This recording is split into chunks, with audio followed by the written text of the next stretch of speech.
আয় এখানে বসে একটু আলাপ করে রে। শোন বোন, শোন কাকাতুয়া, ওই তরবারি সম্পর্কে আমি অনেক কিছু জানি। ওটা তান্ত্রিকের দাদার আমলের তরবারি। ওটা ওর দাদা তান্ত্রিককে দিয়ে গেছে এবং বলে গেছে বিশেষ সময় এটা ব্যবহার করতে। এই জন্য তান্ত্রিকের এখন মহা বিপদ। ও এই বিপদের কথা বুঝে ওই তরবারিটা বের করেছে। এখন আমাদেরকে খুব ভেবেচিন্তে ওই তরবারির সাথে মোকাবেলা করতে হবে। আমাদেরকে আগে কি করতে হবে শোন। এখন আমরা তান্ত্রিকের সাথে লাগতে যাব না।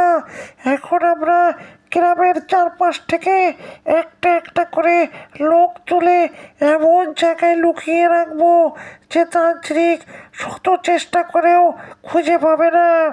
তারপর তান্ত্রিক এই লোকগুলোকে উদ্ধার করার জন্য আমাদের ফাঁদে পা দেবে। তখনই আমরা আমাদের মহা পরিকল্পনা চালু করব। তান্ত্রিককে তখনই শেষ করে ফেলবো। এখন চল, যাওয়া যাক। এখন আমরা কোথায় যাব ভূতমাসি, আমাকে বলো।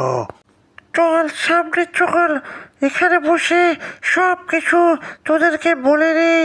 শোন, এখন থেকে এই মুহূর্ত থেকে আমাদের নতুন অভিযান শুরু হলো। এখন আমরা গ্রামের যেদিকে চাষাবাদ হয় ওইদিকে গিয়ে ওই চাষার বাচ্চাগুলোকে উঠিয়ে আমাদের ওই পাহাড়ের পিছনে পুরোনো রাস্তায় বন্দি করে ফেলবো। তারপরে বুড়ো, বাচ্চা, মহিলা সবগুলোকে একটা একটা করে নিয়ে বন্দি করবো। সত্যি ভূতমাসি, তোমার বুদ্ধির তুলনা হয় না। তোমার বুদ্ধির তারিফ করতে হয়।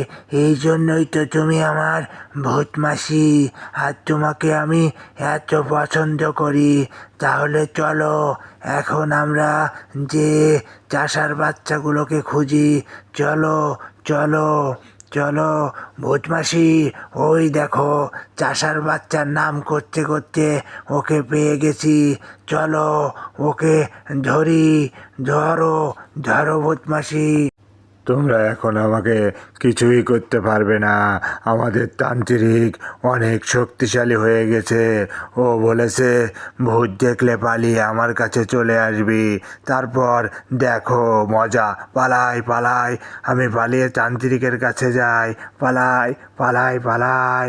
বোন, বোন, তুই উড়ে গিয়ে ওকে ধর। ওকে যেন তান্ত্রিকের কাছে যেতে দিবি না। ধর, শিগগিরই যা। শালার বেটাকে ধর। এখন কোথায় যাবি? চাষার বাচ্চা, ফুস ফুস ফুস। বোন, তুমি আর কাকাতুয়া এটাকে নিয়ে ওই আমাদের পুরোনো রাস্তায় পাহাড়ের ভিতরে গুহায় ঢুকিয়ে রাখো। আমি এখন আমার মহলে যাব। ওখানে আমার একটা বিশেষ শক্তি আছে।